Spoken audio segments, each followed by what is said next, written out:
Sugar hit aside and weak opponents on the weekend, and they played attacking football, which they are all excited to do. There's problems still at the Giants, and that crowd was alarming. I think it was a TBC, they said, after the game. It ended up, curiously, over 5,000 today. I don't think many were buying that number. And clearly there's an issue in getting interest in Western Sydney. So a few quick fixes. These are not absolute panaceas, but 7 ways to start to fix this footy club. Fix the name for starters. GWS, I never hear in Sydney that name ever mentioned, talked about. People who live in Greater Western Sydney don't identify themselves. The Giants is a good brand. Settle on your identity, lock it in. 2, the local area. Well, most of the players, the coaches, the CEO don't live anywhere near Western Sydney. You've got to move some people into that area and embed them in the community. I know it's not as flamboyant as living in Mosman and some of these places, but they've got to actually put some time from Parramatta to Penrith and all around the Western area. The match day experience in Sydney, Swan's I've got this a little bit better. This is an entertainment market. It's not entertaining. There's no pre-game. They run out, other than the tyre activation at half-time. You've got to actually put some bells and whistles around the match day. Well, that's an AFL problem. And I just give away tickets on match day for the non-members. Like, they've got 30,000 members, but none of them care, or they'd be going to the footy. How do you get the members going?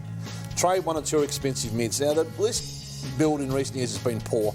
You've got $3.5 to $4 million tied up in 4 mids. Green, Cornelio, Whitfield and Kelly. Cornelio and Kelly have been the wrong decisions, those contracts. Whitfield's the one probably with currency you could trade out, and Green's a fabric, so you keep him. And Whitfield will probably have to go. I don't think there's a market like they'd like for Cornelio or Kelly anymore. You've got to fix the recruiting too. All this time, effort, energy, money into the mids.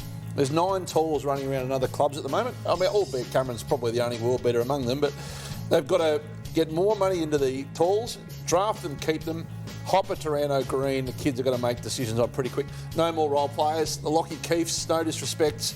And the top-ups in recent years, Deledio, Griffin, Stevie J, have got to move on from those 2 categories and put it behind them.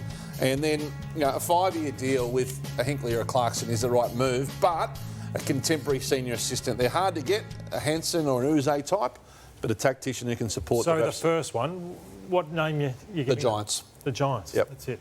Simple as that. And you need role players. Like, look at Carlton's role players, Durden and Owies and O'Brien and Fisher and Silvani. Like, you're going to have to... You can't just say no. What we would have previously termed list cloggers here is what I'm talking about. So, like, you look at Carlton's role players, I'd say last year, the Gibbons of the world and the... But you would have said O'Brien was a list clogger last year. No, I wouldn't have. I think the issue for them is what they have to pay to keep players still. I think that's a big issue for them, and I think that's why down the bottom end they do have a struggling depth of players because they have to pay so much to keep. And what they have to pay to get good stuff. Yeah. They didn't get Buddy Franklin, but they were punished anyway in losing their cost of living allowance. Well, let them go. Just let them go. I know, but then it's the next one. Yeah. Then it's the next one. Hang on to the tools. Jeremy Cameron, losing Jeremy Cameron, just killed Well, they them. tried, though. They tried their hardest. They matched the deal. They couldn't have done any more to keep him.